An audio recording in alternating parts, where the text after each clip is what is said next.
I know that this is a heavy question I'm about to ask. So I want to preface this question by saying that um, racism and systematic injustice and inequality is not going anywhere for the remainder of my existence on this earth, and probably for the remainder of your existence on this earth. However, what can we do to end or to fight against systematic racism in our society today? So I will now talk about that moment I had because this is where I found clarity in part of my life. This was on Monday, this past Monday. Protest. We walked from the Venetian. So for those who aren't familiar with the Strip, it's right in the middle of the Strip, heart of the Strip.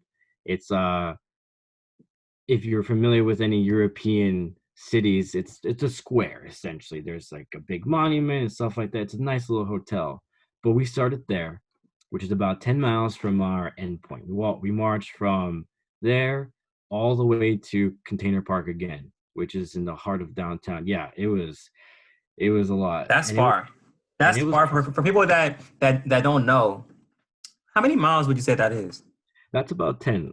That And but it's about 10 with, you're cramped with people. It was pretty hot, and you have to stop because there's stoplights, and how I hot mean, was it that day? it had to be at least 95.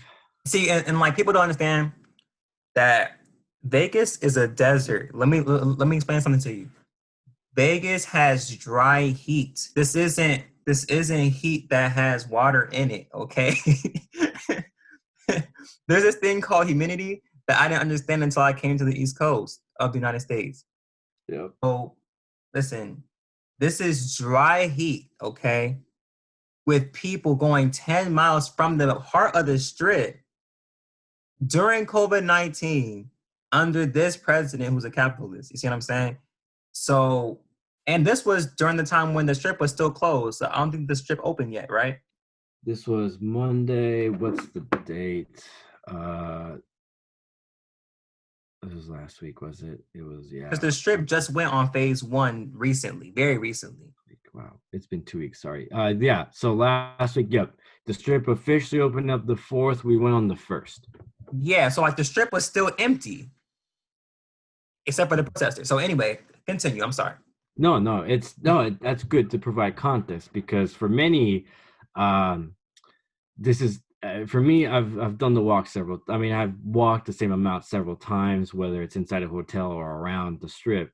But for it to be this amount of people, and it was remarkable, and it was a very successful protest. Um, but my friend and I were walking. We were at the front of the entire group at one point. Police were following us. They were just keep on the sidewalk, and obviously some people didn't. But everything was really, really good. Nobody looted, nobody did nothing, right? So at the very end, we get to Container Park, and some of the organizers are like, "Hey, take a knee and put your fist up and think about something. Think about if you're religious, pray. If you're not, and you want to be spiritual or whatever, just think about something." So I did that. And I'm not religious, but I definitely like to believe in something bigger than me. And I put my left knee down, put my right fist up, and I closed my eyes. And all the images of the people who have passed, all the images of the new generation of black and brown bodies, kids, right? All that flashed to me. And it was this moment of like, this is about me too. This is about you, Arthur. This is about our kids if we're gonna have any. This is about people who have passed, who are still fighting. This is about everybody. Okay. And more importantly, right now, with what's going on against the black community with the police, it is definitely about them. So I was thinking about them and I was like, we have to keep going. We have to keep going. And I got chills. I was just like this, and I just got chills. And I was like, we have to keep going.